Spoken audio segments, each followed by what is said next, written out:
So let's change gears a little bit. We've talked about your stance on climate.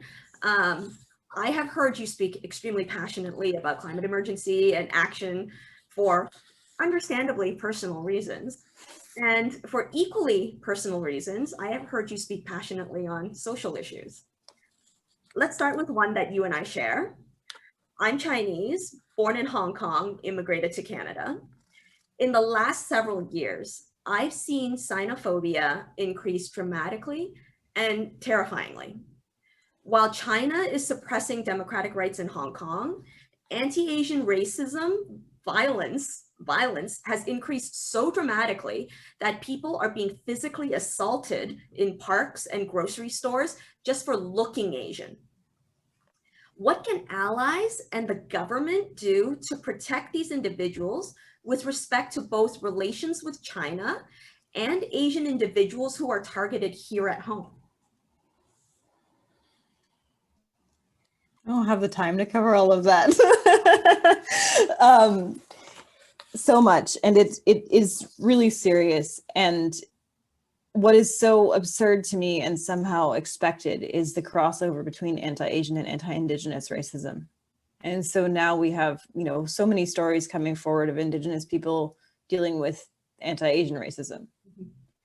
And it just seems like the worst added injustice.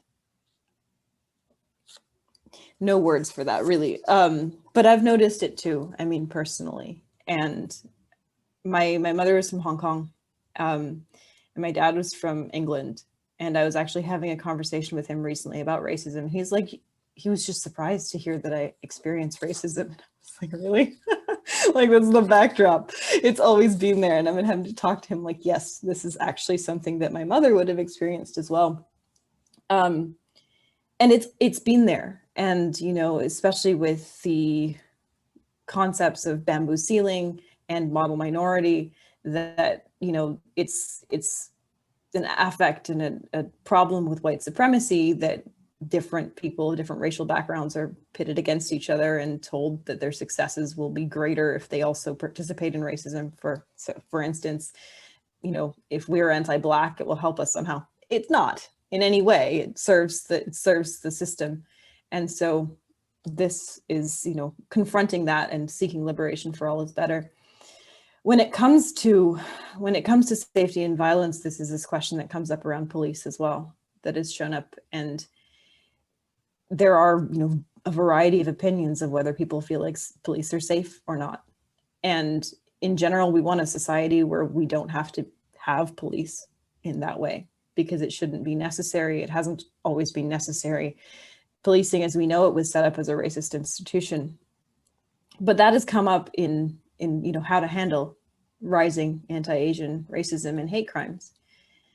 And I think a lot of it, and what our government actually needs to do, is education and confronting white supremacy. Get to the base of it, work through it, give people community supports. But then there's the issue of the pro-democracy movement in Hong Kong and issues of human rights with China. And it's something that's leaking over here, and it's something that definitely relates to a lot of the work I've done in tech policy, because we're dealing with a surveillance state. We're dealing with a government, a regime that has extensive powers over people and otherwise.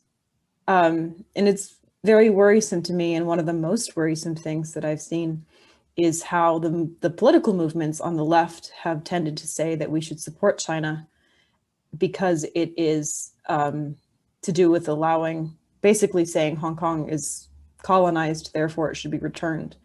And I actually find that that's completely in opposition to the concept of self-determination, because it's saying, well, in the cases around the world, the other ones that we talk about, so Canada, our genocide, or Palestine, that in those cases, we can say, yes, you have an oppressor.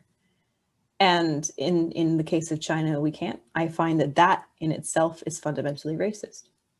To not allow people who are currently being colonized by another power because the colonizing power is not white in itself, not okay either.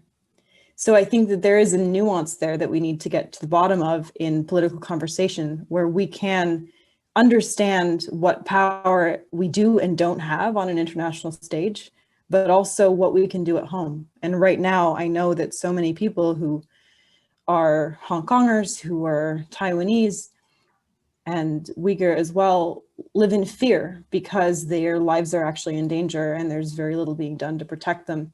And anything that's being offered to protect them is, you know, still rife with that same sort of state-sanctioned tendency to violence. So I don't really have an answer for that, other than we need to have a much better conversation, and community is usually the answer.